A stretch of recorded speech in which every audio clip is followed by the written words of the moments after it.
All right, so look, we've all played around with AI, right? You've probably used it to chat, maybe get some quick answers, or even draft an email. But that's just scratching the surface. Today, we're going to talk about the next big leap, AI agents. These are the AIs that don't just talk, they actually do things. So here's what we're going to cover. First, we'll talk about this huge shift away from just, basic chatbots. Then, we're going to get really clear on the difference between an AI model and an AI agent. And trust me, it's a big deal. After that, we'll check out some real-world examples of these things in the wild. And to wrap it all up, we'll explore what it's really like to have an AI as a genuine teammate. Sound good? Let's get into it. Okay, so let's just set the stage here. We are at this really interesting moment, a kind of turning point, really, in how we work with AI. We're moving away from just having a passive chat with it to, well, actively working with it. And this really boils down to one critical question. We know AI can answer things, but can it act? Think about it. We've built these incredible AIs that are like super smart encyclopedias or creative brainstormers. But what happens when that same intelligence can actually do something with what it knows? And that right there, that's the fundamental leap we're talking about. It's the difference between an AI that can write a perfect email saying, "Sorry, your package is delayed," and an AI that can notice the delay on its own, draft that same email, and then actually send it to the right person without you lifting a finger. All right, to really get our heads around this, we need to be a little precise with the language. So in this next part, we're going to break down exactly what separates a standard AI model from a true AI agent.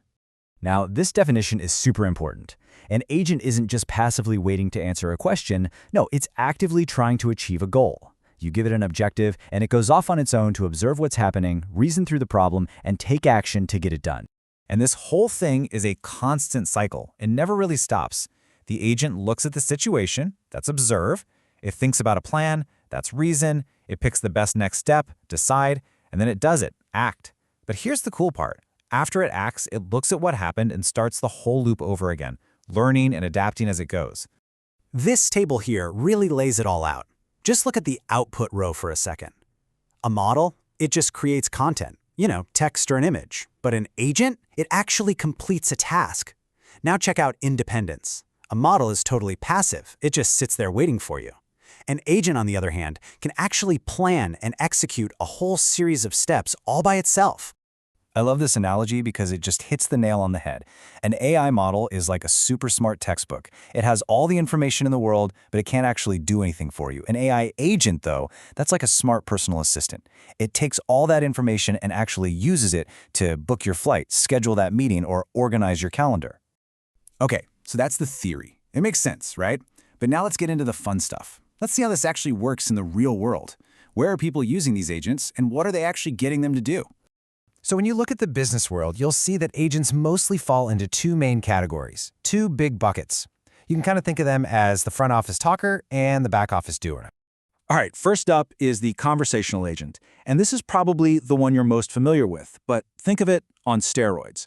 Its main job is to chat, to understand what you need, and give you helpful information, just like a really, really good front desk receptionist. So for this type of agent, the goal is always clear communication. Simple as that. What kicks it into gear? A message from a person. And when is its job done? When that person has a solid, useful answer to their question. Here's a perfect everyday example. You ask, "Where's my package?" A simple chatbot? It'll probably just send you a link to the tracking page, right? But a conversational agent, it understands what you really want. It goes into the database itself, finds the order, and comes back with a direct answer. Your package is on the truck for delivery and should be there by 5 p.m. Okay, now for the other side of the coin. This is the workflow agent. And you can think of this one as the tireless manager working completely behind the scenes. This agent isn't about talking. It's all about getting a process done from start to finish. Its one and only goal is pure automation. And what triggers it isn't a person typing a message. Nope, it's an event inside a system, like, say, a new sale getting logged in your sales software. As soon as that happens, the agent kicks into gear and follows a multi-step playbook, often working across a bunch of different apps to get the job done. This is such a classic, perfect example. A new employee gets added to the HR system. Instantly, the workflow agent wakes up. It doesn't need to be told what to do, it just goes. It creates their email account, pings IT to get a laptop assigned, and blocks out orientation week on their calendar. All of it done. Zero human intervention. So let's just put them side by side one more time. The primary goal for one is communication. For the other, it's automation. Total opposites. And think about how you'd measure success. For the conversational agent, success is just a happy user with a helpful answer. For the workflow agent, success is a task that's 100% complete. And as you can see, this is not some niche experimental tech. No way. Agents are popping up all over the place in business. They're huge in customer support, obviously, but they're also being used to make employees more productive, to run complex data analytics, and even to manage really critical stuff in IT and security. Okay, so let's pull all of this together. What does this actually mean for you, for us? Well, it means we need to start thinking about AI less like a simple tool that we pick up and use, and more like a new kind of teammate that we work with. And if you remember anything, remember these 3 key things about an agent. 1, it's goal-driven. You give it an objective, not just a simple prompt. 2, it's action-oriented. It actually interacts with other software and systems. And 3, it's adaptive. If it runs into a problem, it can adjust its plan on the fly. Honestly, if you only take one single thing away from all of this, let it be this simple formula. A model equals intelligence, but an agent?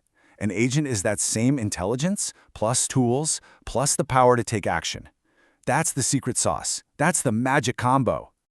And just to make this super real, especially for anyone in DevOps or tech, picture this. It's 3 a.m. and a server throws an error. The old way, your pager goes off. The new way, the agent sees the error, it finds the right runbook in your company's wiki, it executes the command to restart the service, and then it logs a ticket to let everyone know what happened.